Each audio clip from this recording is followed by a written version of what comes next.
Buenas, Dani, ¿qué pasa? ¿Cómo estás? Hola, ¿qué tal, David, tío? Para los que no conozcan a Dani, hicimos un directo donde el audio fue bastante regulero y como hubo tanta calidad de información, bajo mi punto de vista, queríamos repetir la charla, pero esta vez ya con buenos micros. Ahora mismo, Dani, estás doctorando, ¿no? ¿Sobre qué estás haciendo el doctorado? Pues estamos estudiando cuáles son los beneficios, cuáles son los efectos del ejercicio físico en personas con dolor lumbar.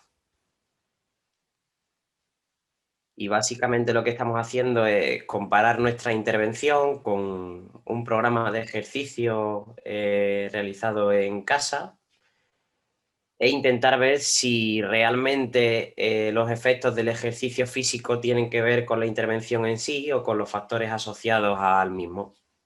Vale, entonces podríamos decir que al final lo que tu doctorado es que cómo el movimiento puede afectar a ese dolor crónico de espalda, ¿no? Sí, más que el movimiento, todos los factores que vienen asociados al mismo y la interacción, por ejemplo, con tu entrenador, la interacción con el fisioterapeuta, la interacción realmente con el profesional o con los profesionales con los que te estás tratando. Vale, vale. Y a día de hoy estás trabajando en esa Sport, ¿no? Como entrenador personal y también como director técnico. Sí, estoy en la parte presencial en ESA Sport, en Athletic Center, en Gine, y la dirección técnica del centro creando formaciones y demás para la empresa. Y en todo lo que llevas tú entrenando a gente o dirigiendo gente, ¿cuáles serían los principales errores que has cometido? Ya que al final quiero que saquemos alguna idea práctica y que o entrenador, fisio o alguien que nos esté escuchando pueda aprender de los errores que hemos cometido tanto tú como yo. ¿Con cuál te Eh, quedarías de los principales errores que has cometido a lo largo de estos años? yo he cometido muchos errores. Muchas veces he pensado o he ido ¿cómo decirlo? He ido muy echado hacia adelante y no he tenido en cuenta muchos factores. Yo cuando estuve trabajando en el hospital, mi jefe con el que yo trabajaba estaba trabajando con las técnicas de activación muscular, con MAT. Básicamente, para quien no sepa lo que es, se realizan una serie de test de fuerza de forma manual y se califica los niveles de fuerza de forma subjetiva por parte del profesional, desde 0 que está mal hasta 3 o hasta 5 que está muy bien. ¿Qué era lo que pasaba? Nosotros poníamos a las articulaciones en diferentes posiciones articulares y testeábamos mediante dinamometría para tener datos objetivos o sin dinamometría teniendo datos subjetivos. Y la musculatura que trabajaba en esas acciones predominantemente funcionaba o no funcionaba. Si funcionaba le dábamos una buena puntuación en ese test, si no funcionaba pues le dábamos una mala puntuación y lo que hacíamos era realizar una serie de contracciones por un lado o isométricas o por otro lado excéntricas. Dejábamos o se hacía una serie de palpaciones, mejor dicho, que es como se hace más, se realizaba una serie de palpaciones en la musculatura y se volvía a testear de nuevo al minuto o a los 2 minutos. Entonces, empezaba a ver que era una metodología que funcionaba mucho, que nos ayudaba mucho a mejorar muchas de las molestias y de los dolores con los que venía la gente, tanto por parte de fisioterapia como de podología, como de las otras áreas con las que compartíamos plantas, pero se nos escapaban muchas veces muchas cosas. Realizábamos esos tests y supuestamente cuando tú realizas esos tests debes de realizar luego un refuerzo de la musculatura que supuestamente está potencialmente débil durante toda la sesión. ¿Qué es lo que ocurría? Si nosotros realizábamos esos ejercicios después de haber testeado la articulación en esa posición y esa articulación pasaba una semana y seguía dando los mismos valores, no podíamos llegar a entender, habiendo mandado ejercicio para casa, que esa musculatura pues siguiese potencialmente débil o que la musculatura hubiese mejorado en cuanto a la fuerza de forma objetiva por dinamometría o de forma subjetiva, pero sin embargo el dolor siguiese ahí. Entonces, yo muchas veces empezaba a darle vueltas, tuve, no puedo decir problemas psicológicos porque en ningún momento asistí a ningún psicólogo, pero sí que me llevaba mucho los problemas a casa, le daba muchas vueltas a las cosas porque comencé a trabajar sin apenas experiencia, vamos, sin experiencia ninguna en personas con patología, pero tuve la suerte de que le gusté al chico que estaba allí y pues me quedé trabajando antes de terminar la carrera. Entonces, principal error que yo he cometido, ir muy echado hacia adelante. No controlar a veces la carga que metía la persona, metiendo más de la que debería, no tener en cuenta cómo venía esa persona previa a la sesión. Son los principales errores de los que yo me estoy dando cuenta ahora más. El primus non nocere de los médicos no puede tener más razón. Nosotros muchas veces pecamos de atrevidos a la hora de enfrentarnos a una persona con una patología junto a con los demás profesionales y creo que es un fallo muchas veces del hecho de que ahora todo el mundo pues esté hablando de dolor y tal, pero bueno, eso ya lo abordaremos más adelante durante la entrevista. Vale, vale, vale. Yo al final igual, yo un error que creo que cometí, sobre todo en personas con dolor, es creer que hay una técnica ideal o directamente basarme en lo que hemos considerado siempre como básico. En plan, hemos visto en las redes sociales, en los libros, etcétera, que había como X ejercicios que tendrían que tener un nombre y que tendrían que hacerse. Y en el momento de seguirte de ahí es como que te sentías mal por hacerlo. Pero al final lo que aprendes es que lo que le vamos a la persona y lo que va a reducir su dolor es uno, que haga ese tratamiento y al final va a ser con cosas que le gustan y que no hacen falta ni que tenga un nombre del ejercicio, sino algo, una tarea que le mole. Y el segundo es eso de creer que hay que hacer este protocolo sí o sí para mejorar el dolor de esa persona. Y al final, pues, pecamos de eso. Y ya con el tiempo pues, te vas dando cuenta que lo importante es que lo mantenga en el tiempo y no tanto lo que se dice tanto por Instagram, que al final se pone como marketing, o lo que digan establecido de vez en cuando lo que es los protocolos exactos que dice la ciencia, cuando al final pues, hay muchas variantes a tener en cuenta. Y ya que he hablado esto sobre las patologías y sobre el dolor, ¿por qué empezaste? Supongo que de ahí viene tu ímpetu por empezar a estudiar sobre el dolor, ¿no? Sí, yo, sí, todo el mundo que me conoce desde la carrera o de algún máster y tal, no soy una persona que académicamente sea muy brillante porque siempre era el que se ponía a estudiar un día antes y sacaba un 8, siempre era el que se podía estudiar un día antes y sacaba un 9. Entonces, los resultados académicos míos no han sido que tú digas, es el mejor expediente de la carrera, ¿no? Ni mucho menos. Lo que sí creo que me ha caracterizado mucho es el hecho de ser una persona muy curiosa. Entonces, a lo mejor ocurría algún tipo de hecho dentro de una persona, de que decía a lo mejor, pues mira, me está doliendo la rodilla, pero vamos, que eso es normal porque ahora mismo como ha cambiado el tiempo, tal, y digo, y ya yo me paraba ya a hacerme la pregunta, bueno, ¿y qué realmente tendrá el tiempo que ver con los cambios en la percepción del dolor?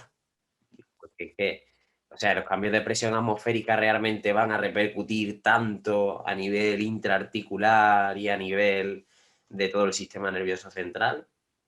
Entonces, fue básicamente que me encontraba con situaciones que yo no controlaba. Yo lograba salir de esas situaciones muchas veces por utilizar las cosas básicas, A, B y C, ¿sabes? Pero luego realmente no sabía el por qué funcionaban, no sabía por qué nosotros hacíamos un tipo de ejercicio X y se diferenciaba a lo mejor de otra persona que hacíamos el mismo ejercicio que le había funcionado a otra persona y a esa persona no le funcionaba. Entonces, fue a raíz de eso, fue a raíz de irme encontrando con problemas y una vez que ya más o menos tenía una pequeña base, fue a raíz de adelantarme a los problemas que pudiesen surgirme en el futuro. Y a día de hoy, ¿crees que hay mucho desconocimiento sobre lo que es el dolor? Al final, siempre nos hemos criado y ni los profesores, ni en la escuela, ni en el bachiller, ni en la universidad, al final nadie nunca nos ha hablado de dolor y algo que al final está presente en nuestro día a día. Y es que ni los propios médicos, cuando te dicen me duele algo, saben más o menos el comportamiento que tiene este. Entonces, ¿crees que hay todavía mucho desconocimiento en todos los ámbitos sobre el dolor? Sí, Porque tú date cuenta que tú al final tiendes a rodearte de información que verifica lo que tú ya piensas, que es sesgo de confirmación. Entonces, si tú te pones a mirar Instagram, tú tiendes a seguir en Instagram a las personas que más o menos tienen cierta afinidad con tu forma de pensar. Rara vez tiendes a seguir a personas que sean totalmente contrarias a tu forma de pensar. Entonces, creo que nosotros tenemos una idea un poco sesgada de lo que realmente está calando en las personas a nivel cultural y a nivel social, porque aunque el cambio no está siendo muy grande, el cambio está siendo realmente pequeñito, pero solo estamos viendo el cambio que estamos provocando dentro de los profesionales que son más afines a nosotros. De cada año salen no sé cuántos miles de egresados en fisioterapia, no sé cuántos miles de egresados en medicina, no sé cuántos miles de egresados en ciencia de la actividad física y el deporte, en psicología, en nutrición, y son profesionales que en algún momento tienen cabida dentro de un proceso de rehabilitación, de readaptación o de recuperación de una persona. ¿Qué es lo que ocurre? Que si partimos de la base que no existe una formación reglada y actualizada con respecto a lo que realmente es el dolor en las diferentes carreras que son los que van a dar lugar a los profesionales que van a trabajar en atención primaria o en clínicas privadas en el futuro, estamos teniendo ahí una falta de actualización bestial y es lo que nos está llevando realmente a tener que gastar mucho tiempo en educar a la población una vez que viene del médico, o en educar a la población una vez que viene de otro profesional del ejercicio físico o de otro fisio. Entonces, ya te digo, sí que sigue existiendo un desconocimiento muy grande con respecto a lo que es el dolor y sí que seguimos fallando muchísimo a la hora de tratar con las personas o intentar hacerles cambiar su idea sobre lo que es el dolor. Porque muchas veces sí que pecamos de confrontar con la persona o confrontar con las ideas que tiene la persona. Si hay algo que no puede ser lo más jodido, o sea, que puede ser lo más jodido para una persona, es que le cambien su opinión. Tú no sabes Totalmente. lo jodido que es tener que cambiar de opinión y actualizarse en un tema en el que tú creías que controlabas. Sí. Y al final también creo que muchas veces el error es que nosotros ya tenemos algo como que pensamos que es perfecto y en el momento que te está diciendo a ti la persona, pues me duele porque es que no estiro al terminar y me duele también porque ha cambiado el tiempo y tú en tu cabeza estás pensando, hostia, pues eso no es así, pero al final la persona no tiene la creencia, es decir, no lo puedes confrontar eso porque al final, es decir, si nosotros nos aplicamos esto a cualquier otro ámbito, es decir, ordenadores, por ejemplo, si tú estás hablando ahora mismo con alguien que lleva ordenador y le estás explicando que estás fallando por el software, a lo mejor el informático te está diciendo qué estás diciendo. Pero al final esa creencia es algo que tiene ya interiorizada y al final lo que tienes que hacer es entenderla, escucharla y básicamente pues después pues, ir dando matices de lo que podría también ser. Pero no desde el primer momento decirle, no, eso no es así. En plan, eso no es así porque no está demostrado. Claro, porque al final es eso, lo único que vas a crear es que la persona se cierre más en banda y ya no escuche más. Entonces, Y sí. Dani, si tuviese que decir de todo lo que llevas estudiando sobre el dolor y formando a gente, ¿qué sería a ti si no tuviese ahora mismo ningún conocimiento sobre él, qué es lo que más te impactó a ti? Es decir, ¿qué fue lo que tú aprendiste? Hostia, esto me ha impactado porque es que no tenía ni idea. Pues quizás el hecho de que nuestras intervenciones son inespecíficas. ¿A qué me quiero referir?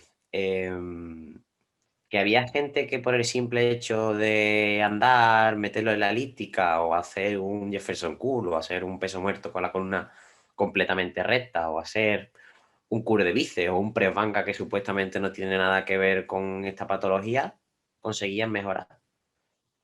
Entonces ahí ya me explotó a mí la cabeza. Yo que venía de pensar de que si no intervenía la espalda, tenía que trabajar, tenía que mejorar el dolor o no mejorar el dolor en este caso, y ver que una persona al realizar un press banca comenzaba a mejorar, o un curl de bíceps que tú dices que es el ejercicio más tonto del mundo. Y quizás fue eso, el hecho de que cómo el ejercicio físico es capaz de empoderar a una persona, aunque no esté relacionado directamente con su patología en sí. Entonces, ¿crees que al final uno de los principales factores, básicamente hablando de dolor, yo lo que has dicho tú me suena mucho porque lo típico de, vamos a poner un ejemplo, el típico que dices tú que está de intrusismo, que ha hecho un curso de entrenador personal y te viene su persona, su cliente, que lleva 5 años con él y dice, es que mejora un montón. Y tú por dentro estás diciendo, hostia, pues si ha hecho un curso de X y lo ves que mejora incluso más que tú. Al final, ¿crees que lo importante es que esa persona se mueva y que al final se empodere y que vaya ella haciendo cosas por su cuenta? Claro, sí es que el problema que hemos tenido en la ciencia de la actividad física y en muchos ámbitos es que hemos pensado que existían ciertas herramientas mágicas. No, no, tío, no existen ciertas herramientas mágicas. No todo se va a arreglar con ibuprofeno, ni todo se va a arreglar con el peso muerto, ni todo se va a arreglar con la sentadilla, ni todo se va a arreglar subiéndolo a un Bosu, ni todo se va a arreglar con el juego, ni todo se va a arreglar con la vibración local. No, no, no.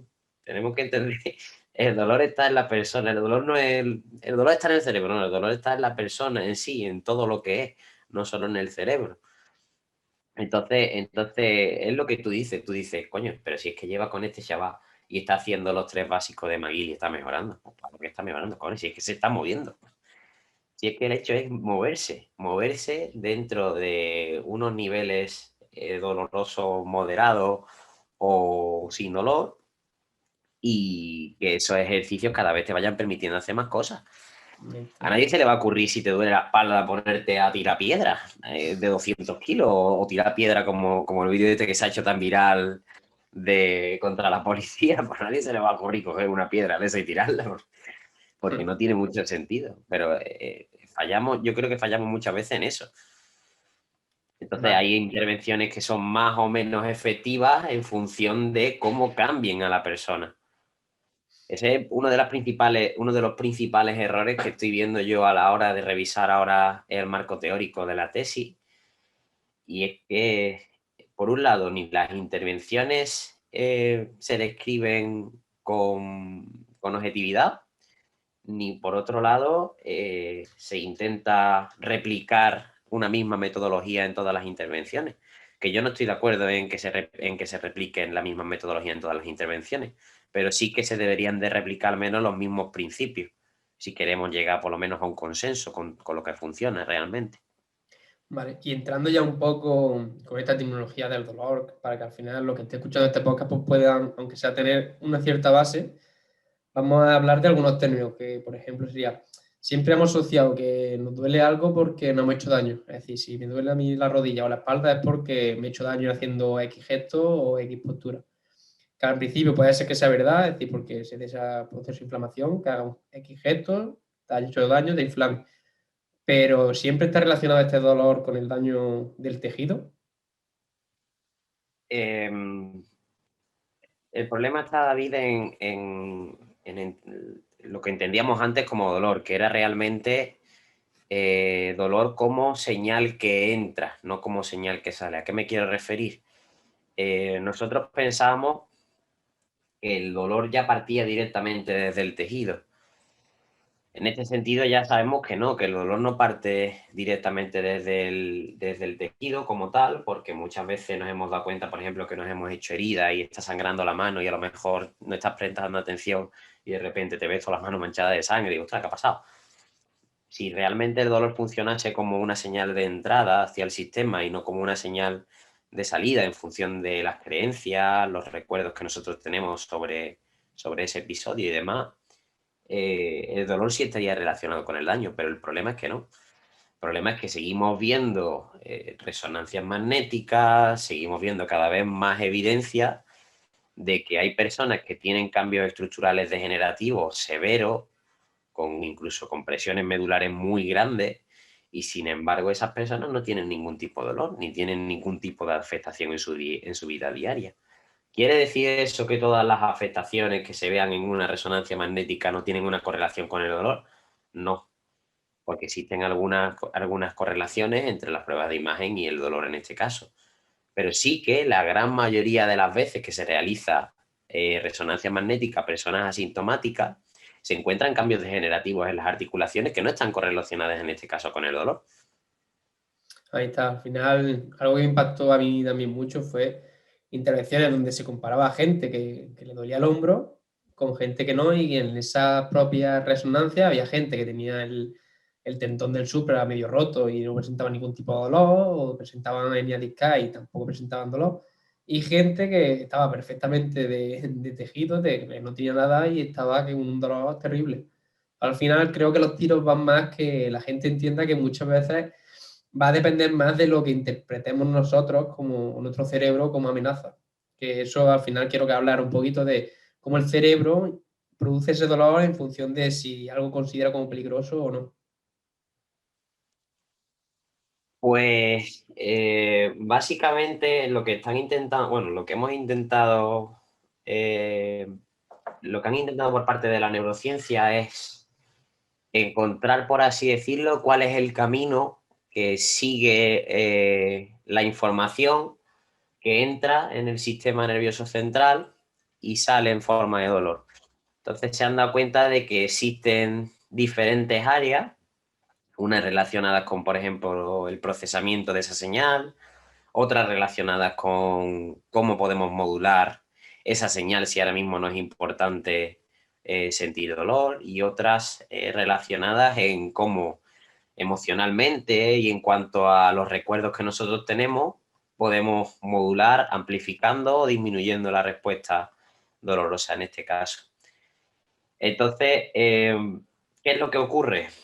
Que se han dado cuenta que no existe como tal una estructura que sea la principal involucrada en que se perciba dolor. Al final es como una orquesta, básicamente, en la que cada persona o cada instrumento tiene parte de culpa en la respuesta final, que sería la música. En este caso, pues básicamente funciona de la misma forma. Existen unas órdenes que entran ahí en forma de una partitura, los músicos leen esa partitura e interpretan en función de lo que han estudiado de música, en función de toda su carrera a lo largo del tiempo, qué significa esta nota para ese músico de forma específica y qué nota es la que tiene que tocar. La música, en función de cómo hayan aprendido esos músicos y el recorrido que tengan, pues se tocará de una forma, se tocará de otra. Básicamente es cómo funciona así el dolor. Vale, y en relación a esto, es verdad que al final cuanto más pase desde el tiempo de que tú te has lesionado, te ha hecho daño, hasta X tiempo, es decir, imagínate que hace 2 años yo me lesioné el hombro y a día de hoy me sigue doliendo muchísimo, amigo, la espalda. Es verdad que cada vez está menos relacionado ese daño físico con ese dolor. Es decir, cuanto más tiempo pase desde que se produjo esa lesión hasta el día que estoy, a lo mejor ese dolor y ese daño están menos relacionados. Sí, normalmente los cambios que se producen en los tejidos no suelen ir más allá de los 6 meses aproximadamente, 6, 8 meses. Por ejemplo, el dolor lumbar de origen discogénico, en los que se produce una neuroinflamación, se produce una generación de nuevos vasos sanguíneos alrededor del disco que se ha protuido y demás, tiende a resolverse eso a los 6, 8 meses, pero normalmente lo que ocurre es que la gente suele operarse antes de ese tiempo y suelen producir ese cambio en el tejido antes. Pero ahora con la pandemia hay algo que ha ocurrido muy interesante, que el otro día estuve leyendo un artículo en Preprint que no está todavía publicado, en el que se habla de cómo se han regresado estas hernias de disco en personas que no han podido realizarse una intervención durante la pandemia, y cómo el dolor de forma espontánea, de sufrir muchísimo dolor debido a la compresión que se producía en ese nervio y tal, han dejado de sentir dolor de un día para otro y han dejado la medicación automáticamente. El proceso se ha resuelto por sí mismo.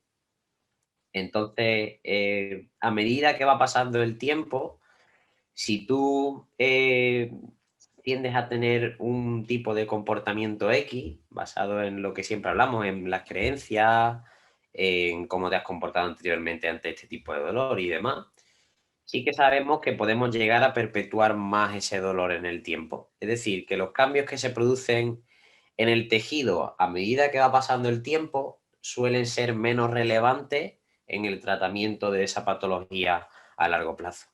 Vale, ¿y crees que esto se debe básicamente porque cuando hay ese periodo de lesión o de inflamación que duele, empieza a evitar ciertos movimientos porque al principio pues es normal, es decir, si te molesta algo, pues es normal que al principio pues no lo hagas porque al final el cuerpo es sabio y te está diciendo pues, que puede ser peligroso.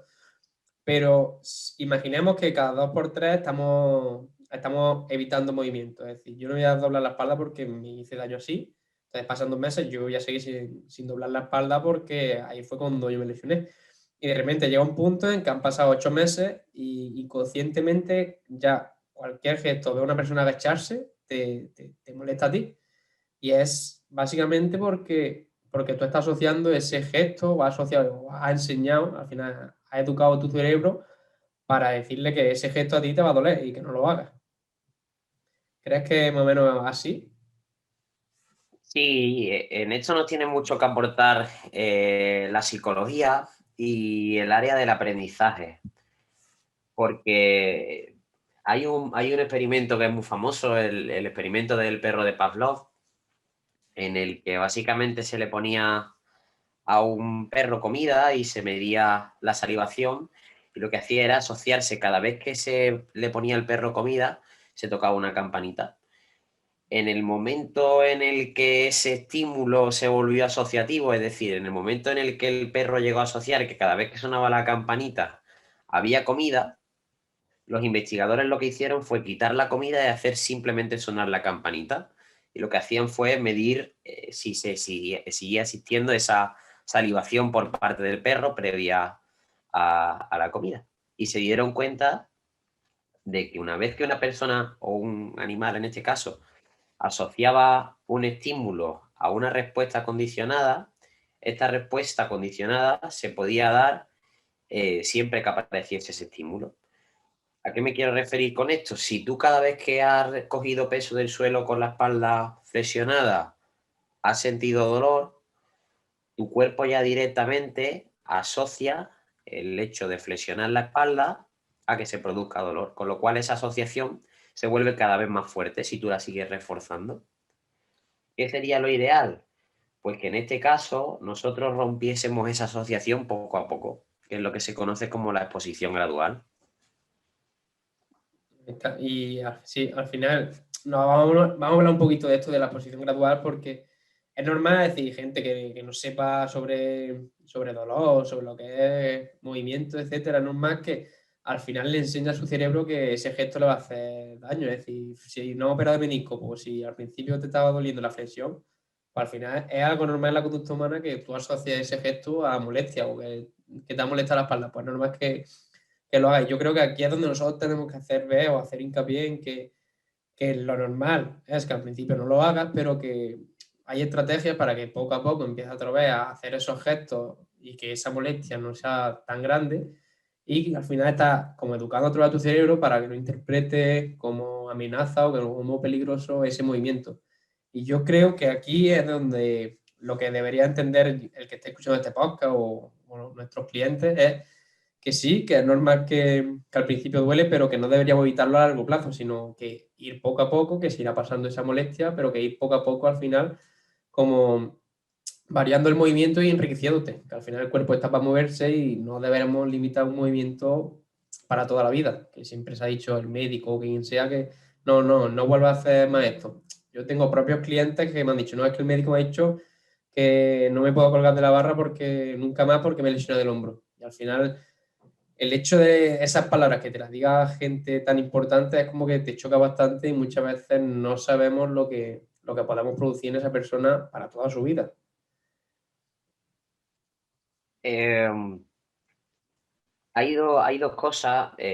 Por un lado, es que el hecho de que una persona sea médico ya crea un efecto a nivel neurofisiológico bastante grande. Eso se llama sesgo de autoridad y básicamente se da cuando alguien importante te da una opinión de su campo con respecto a lo que te pasa a ti. Entonces, para nosotros es muy difícil concebir que la persona que es el sumo, que es el máximo exponente de lo que se considera el sistema sanitario, no esté actualizada en el tratamiento de lo que a ti realmente te ocurre, de tu patología. Eso por un lado.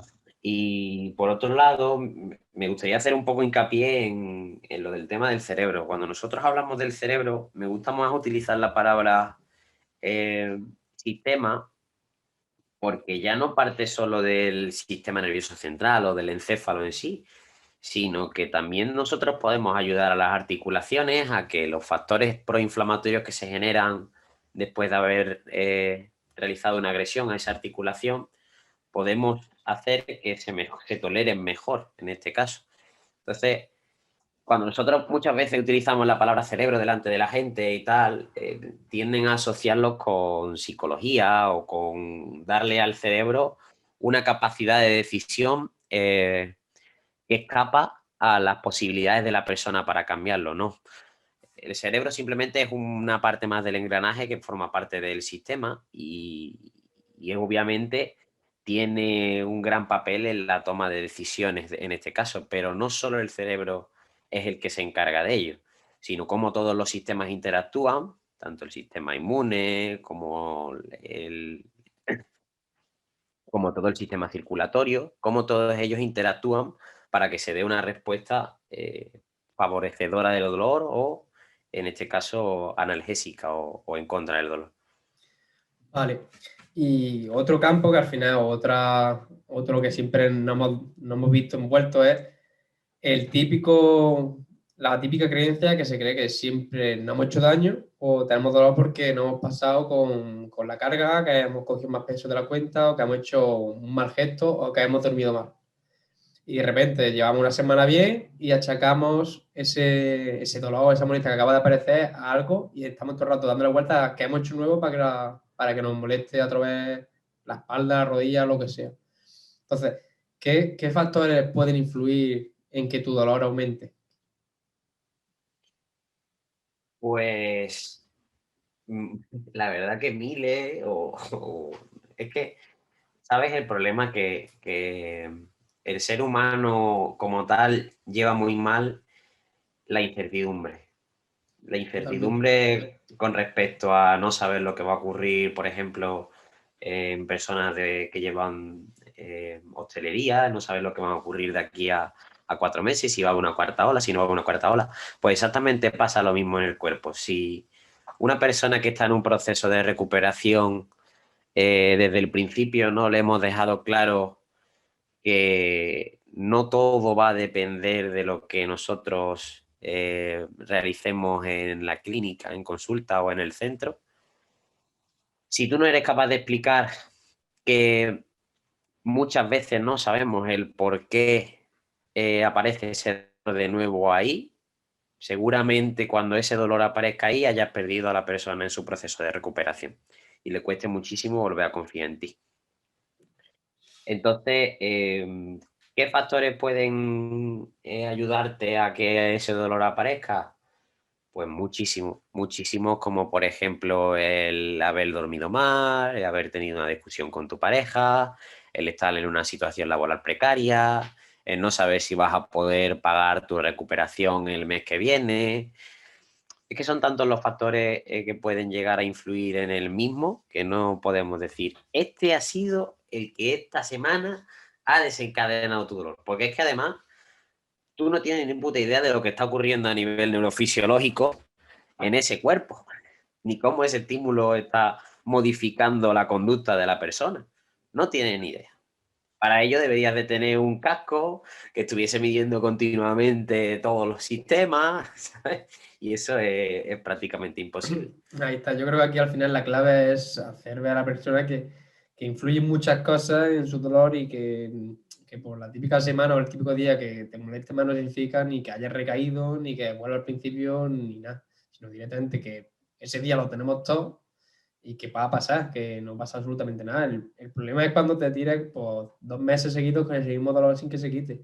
Pero si son 2, 3 días, pues es normal y yo creo que dentro del cuerpo humano, pues es que es lo más normal desde hace mucho tiempo. Sí, también tú date cuenta que el otro día lo leía de un compañero fisio, no me acuerdo el nombre, y hablaba sobre el tema de también la función en la persona. Es decir, cuando una persona va a recuperarse sobre una patología X, imagínate que vamos a poner el ejemplo del chico este que tú comentabas antes, que le dijeron que no se podía llegar a colgar de una barra de dominada de nuevo porque tenía una lesión en el hombro. Puede ser que el dolor no desaparezca del todo, y eso es algo que tenemos que tener en cuenta. Puede ser que el dolor, con una intervención transdisciplinar con médico, fisioterapeuta, psicólogo y licenciado y nutricionista, no llegue al puerto de cero dolor, pero sí que lo que es realmente importante es que esa persona, por ejemplo, vuelva a ser dominada. Es que esa persona luego, durante su día a día, antes no podía llegar a coger las especias de la estantería y ahora está pudiendo llegar a coger las especias de la estantería. Antes no podía llegar a mantener aquí más de 5 segundos la flexión de hombro ahí y sin que aumentase el dolor, y ahora puede hacerlo sin ningún tipo de problema, o puede hacerlo manteniendo ese dolor sin que se aumente. Entonces, también otra cosa muy importante es que no siempre una recuperación de un proceso doloroso se tiene que centrar en el dolor, sino en que la persona sea capaz de hacer más cosas a pesar del dolor, que eso también es muy importante. A lo mejor a ti te puede Yo doler creo que lo más igual. importante, ¿no? Al Sí, final sí. es que, aunque siga la molestia, pero que cada vez puedas hacer más cosas o cosas que antes tenías limitadas. Y bueno, ya entrando al grano, vamos a hablar un poco de la lesión y lo que es la tolerancia a la carga y por qué produce, es decir, por qué se produce la lesión. Vamos a hablar un poquito del concepto de lo que es la tolerancia a la carga y de por qué te ha pasado a ti, es decir, por qué tú te has roto X. Pues una lesión debe de entenderse como una serie de factores que interactúan y que dan lugar a una respuesta. Dependiendo de qué importancia tenga cada uno de los factores y cómo sea su respuesta, te predisponen más a la lesión o menos a la lesión en función de un evento desencadenante. ¿A qué me quiero referir con eso? Imagínate que tú tienes una serie de factores en un ligamento cruzado anterior en el que eres una chica, tienes el ángulo Q aumentado, tienes una debilidad de la musculatura que estabiliza en el plano sagital, la carga de entrenamiento a la que tú te estás sometiendo es más alta de lo normal y, no sé, en casa no van las cosas bien y además no te encuentras contenta con el equipo en el que estás. En el momento en el que esa chica se enfrente a un evento desencadenante, dependiendo de cómo se haya levantado ese día, dependiendo de cómo se encuentre su estado semanal, ese evento desencadenante podrá desencadenar esa lesión o no. Por ejemplo, imagínate un aterrizaje tras un remate de cabeza en una jugadora de fútbol. Forma fácil de explicar todo eso, pues básicamente que el cuerpo es un vaso en el que tú vas echando agua en forma de factores y ese agua, una vez que rebosa, te predispone más a sufrir esa lesión. ¿Quiere decir que te vas a lesionar? No tiene por qué, pero sí que te está predisponiendo más. Es igual que coger el coche sin el cinturón. ¿Quiere decir que te vas a matar? No, no quiere decir que te vayas a matar. Pero si tienes un choque, seguramente tengas más probabilidades de matarte que si no te has puesto que si te has puesto el cinturón. Vale. Y me ha gustado esa explicación.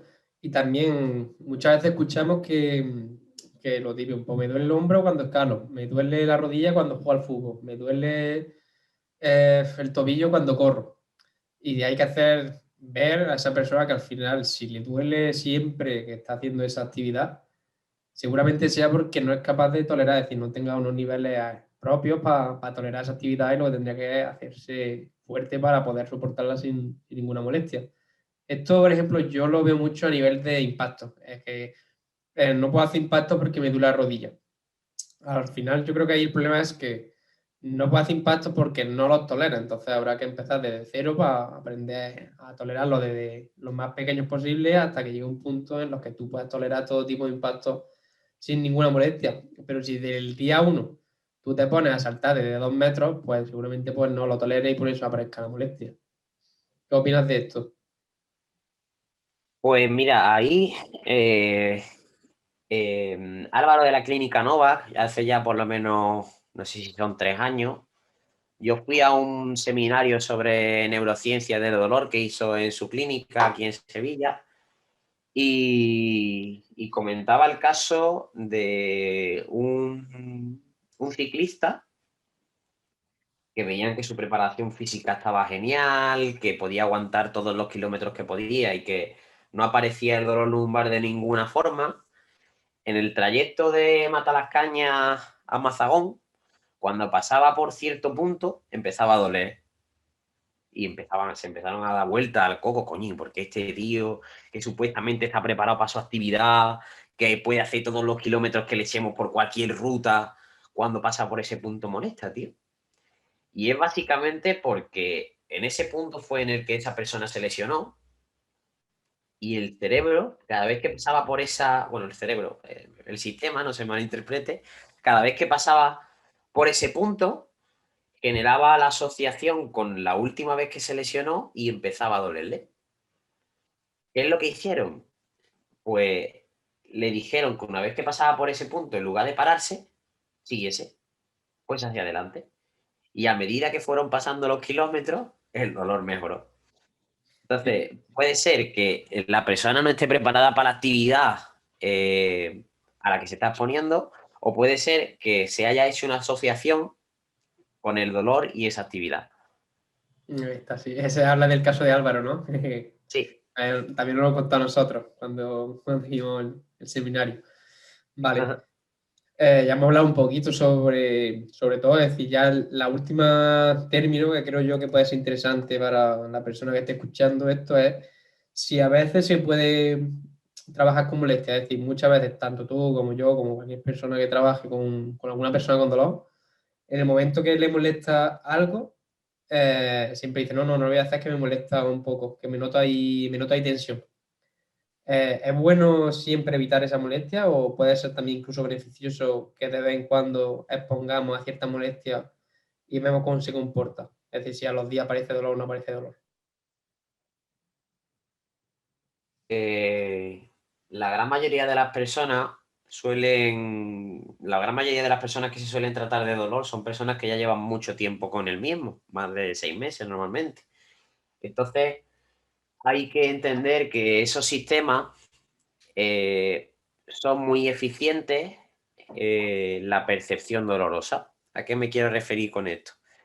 Hay una analogía muy famosa que es el hecho de los sensores de aparcamiento de los coches que están desnivelados. ¿A qué me quiero referir? Imagínate que por lo que sea aquí tenemos una pared y el coche pues está aparcando. Un coche que cuando está muy cerca de la pared informa, es un coche que está calibrado, que sus sensores informan de forma correcta y que el coche procesa que el coche está en peligro de que se choque. ¿Qué es lo que ocurre cuando una persona siente dolor durante mucho tiempo? Pues que el sistema se vuelve más protector de la cuenta. Entonces, si aquí seguimos teniendo la pared y es el mismo coche, los sensores empezarían a informar ya directamente aquí, cuando falta muchísimo para que se produzca esa colisión. Con lo cual, esos sensores no estarían informando de una manera objetiva. Porque es importante trabajar con cierto dolor para ayudar a que se vuelvan a calibrar esos sensores, por así decirlo. ¿Vale? Para los que estén escuchando el podcast y no estén viendo lo que ha hecho Dani, básicamente es cuando Perdón. se está acercando al coche, cuando hay un buen coche o está calibrado, pues empezaría a sonar cada vez más fuerte cuando esté, pues nada, a centímetros del otro coche. Mientras que los coches que no están calibrados, pues básicamente a los 50 centímetros, pues están pitando ya y todavía quedaría mucho por poder tirar hacia atrás con el coche. Era solo Totalmente. ese inciso. Vale. Yo creo que hemos hablado ahora mismo de todos los términos que le puede interesar a una persona y yo creo que estaría bien acabar con algunas aplicaciones prácticas que pueda usar tanto fisio, educador físico, como el propio cliente o el propio escuchador de este podcast, para que pueda aplicar en su día a día sobre el dolor. Es decir, por ejemplo, eh, ¿qué estrategias podría usar para reducir a lo mejor la molestia o el dolor si lleva 6 meses? Gente, si a mí te molesta tu rodilla en la flexión y llevas 6 meses con esa molestia, ¿cómo podrías hacer, qué estrategia podrías utilizar para empezar otra vez a educar el cerebro de que, venga, vamos a ir haciendo esa flexión de rodillas para ganarlo un poquito más sin que moleste tanto? Eh, pues te voy a contestar también con una pregunta. ¿Cómo podrías tú, por ejemplo, hacerte mejor haciendo tortilla de patata? Haciendo tortilla de patata, ¿no? Cocinando tortilla de patata, pues básicamente funciona de esa manera. ¿Cómo conseguimos que una persona comience a realizar flexiones de rodilla? Pues realizando flexiones de rodilla poco a poco, quitándole peso, realizándolas poco a poco, con pocas repeticiones, mirando cuáles son sus percepciones, distrayéndose un poco realmente de lo que es la flexión de rodilla. A lo mejor ahora ha sacado, Fernando Morales de FIDI ha sacado una aplicación una aplicación, unas gafas de realidad virtual, y tú también lo utilizas mucho, por ejemplo, en el FA. Y básicamente son herramientas que lo que te hacen es modificar una de las sensaciones o percepciones que tiene una persona con dolor, que es la prestar más atención de la cuenta a una zona del cuerpo que duele. ¿Qué es lo que hacemos con ese tipo de herramientas? Pues básicamente distraer a la persona de lo que realmente se está moviendo en este caso. Para profesionales, crea entornos que modifiquen la percepción de la persona con respecto a la zona que molesta. Para personas, intenta realizar esta actividad de una forma progresiva y en el que el dolor sea tolerable. Verás como poco a poco vas rompiendo esa asociación entre realizar la flexión de rodilla y que realmente esa flexión de rodilla duela. Vale, pues me parece perfecto, ya llevamos una horita hablando y me gustaría concluir el podcast o el vídeo que lo encontraréis en YouTube con qué te gustaría a ti que una persona que no sabe nada sobre dolor aprendiese de este podcast. Es decir, con qué ideas clave tendría que salir de aquí. Pues lo primero que me gustaría es que entienda que no siempre que duele significa que nos hayamos hecho daño, que puede ser que la respuesta dolorosa se esté desencadenando debido a otro tipo de factores que no son solo los tejidos. El segundo que me gustaría que se llevase es que el dolor es una respuesta compleja, que no quiere decir que sea complicada de entender, sino que debe de entender que todos los factores que rodean a la vida de una persona pueden influir en cómo esa persona percibe dolor o no. Y el tercero que me gustaría que se llevasen es que de toda situación se puede salir y se puede mejorar. No quiere decir que tu dolor vaya a desaparecer, pero sí que puede ser que las cosas que tú puedas hacer a pesar de él mejoren bastante si te pones en manos de profesionales que estén actualizados y que sepan tratar este tipo de patologías. Pues me parece fantástica esta charla y creo que ya hemos dado bastante la chapa para lo que esté escuchando. Así que agradecer a todos los que estéis escuchando el podcast o en YouTube vuestro tiempo, que al final es lo más valioso que tenemos hoy en día. Así que, Dani, muchísimas gracias y hasta la próxima. Muchas gracias a ti, David.